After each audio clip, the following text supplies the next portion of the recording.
Welcome back to the channel. Today in the video I'm sharing how to plan a trip to Turkey all by yourself. In May, me and hubby went to Turkey for 5 days before going to Greece, and the plan was to go back to Turkey for another 2 days. We never made it back because my backpack along with my passport got stolen in Greece. So our trip was a bit spontaneous because we did the bookings and planning late March, and I think we still got decent prices. In this video I'll be breaking down the resources that we used to book our flights and accommodation, as well as what is required to enter Turkey. So let's start with this video. So entering Turkey, you need a valid passport. You need to apply for an e-visa online, which is for free. You can do it upon arrival, but it's advisable to do it weeks before leaving SA. You also need a vaccination certificate or a PCR test, and the last obvious one, you need pocket money and some bit of extra money. You cannot travel without money, guys, so this one is very important. You need to understand this for yourself, that when you travel to a new country, you won't be able to see the whole country on one go. Therefore, narrow down to places you would like to see and how long you're going to be there. So in Turkey, we wanted to go to Cappadocia, so we were there for 3 days, and Istanbul 2 days. So keep this in mind. The season that you plan to travel in affects the prices. If it's high peak traveling season, the prices are likely to be higher, and if it's off peak, the prices are reasonable. So for flights, we used Google Flights and Skyscanner to gauge the prices and to see different prices from different airlines, but booked directly with the airlines. So we used Emirates to travel to Turkey because we are members of Vitality and we have a travel benefit. So I ended up paying 7,170 because I am on diamond status, and hubby ended up paying 8,000 something because he's on bronze status. So that's how we got to save with our flight tickets. Moving on to accommodation, we were not frugal when it came to our accommodation. We decided to live a little with this trip. We used booking.com for all our accommodation. In Cappadocia, we stayed in Carias Cappadocia Hotel, where we paid 9,000 for 3 nights including breakfast, and in Istanbul we stayed in Mest Hotel. We paid 7,000 for 2 nights including breakfast. So Turkey has 2 airports. We flew into Istanbul airport.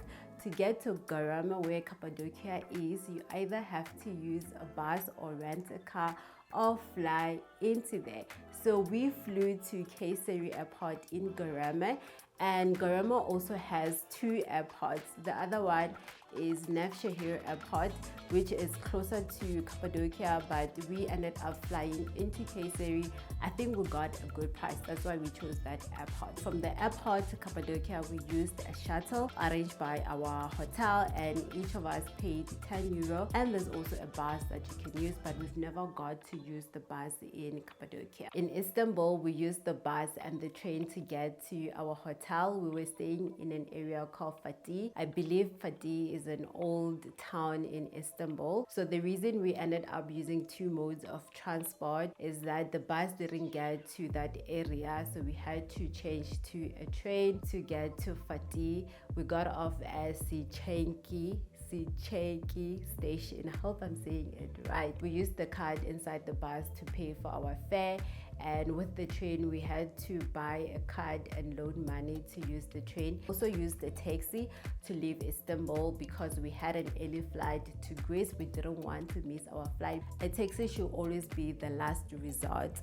because they are expensive. The currency that is used in Turkey is euros and lira, and it's better to convert your money before you leave SA than outside, so that you can manage the charges and the fees. Activities are optional because most of them they come at a cost, but if you enjoy such things, I recommend that you save up for them because they are pricey. So our activities in Cappadocia, we booked them via our hotel, included the hot air balloon, and we went to open air museum where we had to pay an entrance fee, as well as a guide there that is optional. We also did a green tour, which was the whole day. That was the highlight of our trip.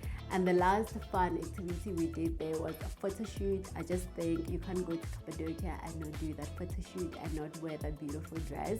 So it is kind of pricey, but if you have saved up for it, it is affordable. In Istanbul, we didn't do much other than walking. So they speak Turkish, most of them they don't know English, so you just have to improvise when you are there. In conclusion, Google Flights, Skyscanner and Booking.com, those are your friends. If you really want to save with Booking.com, I suggest that you pay your total on the day of booking, because exchange rate can be your enemy when you're traveling abroad. If it goes higher, that means that your bill will go higher. We ended up paying more because of that. And also take up a canceling policy to protect your money just in case you have to cancel your accommodation. I do understand planning your own trip can be daunting, but it's not impossible. So save up, save up. I will see you on the next video. Please don't forget to like, comment and subscribe. Bye.